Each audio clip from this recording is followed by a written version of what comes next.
আসসালামু আলাইকুম। আশা করি আল্লাহর অশেষ মেহেরবানিতে আপনারা সবাই ভালো আছেন। আজকের ভিডিওতে আমরা কথা বলতে চলেছি সিদরাতুল মুনতাহা নিয়ে। সিদরাতুল মুনতাহার সাথে ইসলামের কি সম্পর্ক এবং সিদরাতুল মুনতাহা অর্থ কি, চলুন তাহলে মূল আলোচনা শুরু করা যাক। সিদরাতুল মুনতাহা আরবি শব্দ। সিদরুন অর্থ বড়ই বা কুল গাছ, আর মুনতাহা অর্থ শেষ প্রান্ত, শেষ সীমার উপনীত ইত্যাদি। মেরাজের সময় জিব্রাইল রাদিয়াল্লাহু আনহু যেখানে হযরত মুহাম্মদ সাল্লাল্লাহু আলাইহি ওয়াসাল্লামকে পৌঁছে দিয়ে উপরে গমন থেকে বিরত হয়েছিলেন, তাকেই সিদরাতুল মুনতাহা বা কলবের প্রথম স্তর সুদূরে মুকাম বলা হয়। পবিত্র কোরআন শরীফে আল্লাহ তাআলা বলেন, নিশ্চয় তিনি মুহাম্মদ সাল্লাল্লাহু আলাইহি ওয়াসাল্লাম তাকে আরেকবার দেখেছিলাম সিদরাতুল মুনতাহার নিকটে। সূরা আন-নাজম আয়াত নাম্বার 13 ও 14। রাসূল পাক সাল্লাল্লাহু আলাইহি ওয়াসাল্লাম বলেন, আমি আমার প্রতিপালককে উত্তম আকৃতিতে দেখেছি। তাফসিরে তাবারি খণ্ড নাম্বার 27 পৃষ্ঠা নাম্বার 48।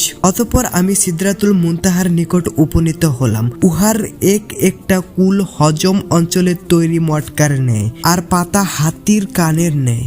জিব্রাইল আমাকে বললেন, ইহা সিদরাতুল মুনতাহা। তথায় 4টি প্রবাহমান নদী দেখতে পেলাম, 2টি ভিতরের দিকে এবং 2টি বাহিরের দিকে। নদীগুলো সম্পর্কে আমি জিব্রাইলকে জিজ্ঞাসা করায় তিনি বললেন, ভিতরের দিকে বেহেশতে প্রবাহমান 2টি নদী এবং বাহিরের দিকে প্রবাহমান 2টি নদী হলো নীল নদ ও ফোরকাত নদী। বুখারী শরীফ ও মুসলিম শরীফের সূত্রে মিশকাত শরীফ পৃষ্ঠা নাম্বার 527। সিদরাতুল মুনতাহা মানে শেষ প্রান্তের বড়ই গাছ, যার অবস্থান হচ্ছে সপ্তম আসমানের শেষ সীমানায়। কোনো মানুষ, জিন, সৃষ্টিকুল এমনকি ফেরেশতারাও এই সীমানা কখনো অতিক্রম করতে পারেনি। আসমান ও জমিনের মধ্যে একমাত্র হযরত মুহাম্মদ সাল্লাল্লাহু আলাইহি ওয়াসাল্লাম মেরাজের রজনীতে এই সীমানা অতিক্রম করতে সক্ষম হয়েছিলেন। তিনি এই গাছটি অতিক্রম করার পর মহান আল্লাহ তাআলার সান্নিধ্য লাভ করে। ফেরেশতা জিব্রাইল রাদিয়াল্লাহু আনহু সিদরাতুল মুনতাহা পর্যন্ত হযরত মুহাম্মদ সাল্লাল্লাহু আলাইহি ওয়াসাল্লামকে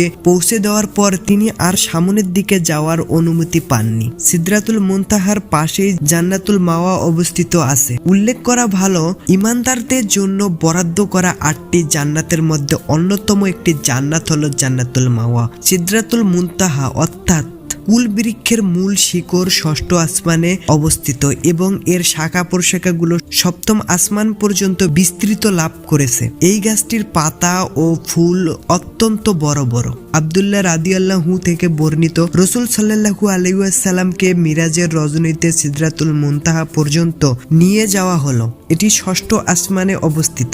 জমি থেকে যা কিছু উদ্দিত হয় তা সে পর্যন্ত এসে পৌঁছে এবং সেখান থেকে তা গ্রহণ করা হয়। তদরূপ ঊর্ধ্বলোক থেকে যা কিছু অবতরণ হয় তাও এ পর্যন্ত এসে পৌঁছে এবং সেখান থেকে তা গ্রহণ করা হয়। এরপর আব্দুল্লাহ রাদিয়াল্লাহু আনহু তিলাওয়াত করলেন, যখন প্রান্তবর্তী বাদ্রি বৃক্ষটি যা দ্বারা আচ্ছাদিত হবার তা দ্বারা আচ্ছাদিত হলো। সূরা আন-নাজম আয়াত নাম্বার 16। এবং বললেন, এখানে যা দ্বারা কথাটির অর্থ সোনার পতঙ্গ সমূহ। তিনি বললেন, তারপর রাসূল সাল্লাল্লাহু আলাইহি ওয়াসাল্লামকে 3টি বিষয় দান করা হলো। 5 ওয়াক্ত সালাত, সূরা আল বাকারায় শেষ 2 আয়াত, শিরিক মুক্ত উম্মাতের মারাত্মক গুনাহ তওবার মাধ্যমে ক্ষমার সুসংবাদ। সহিহ মুসলিম হাদিস নাম্বার 320।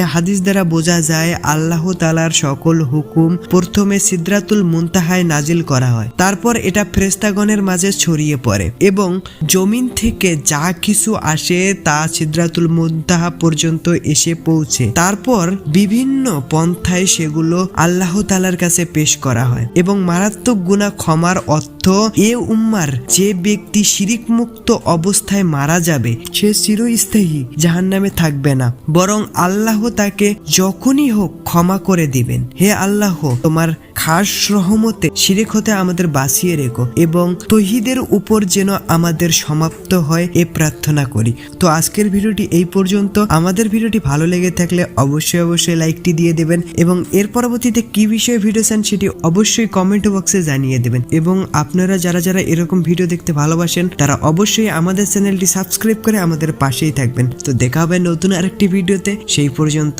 আল্লাহ হাফেজ।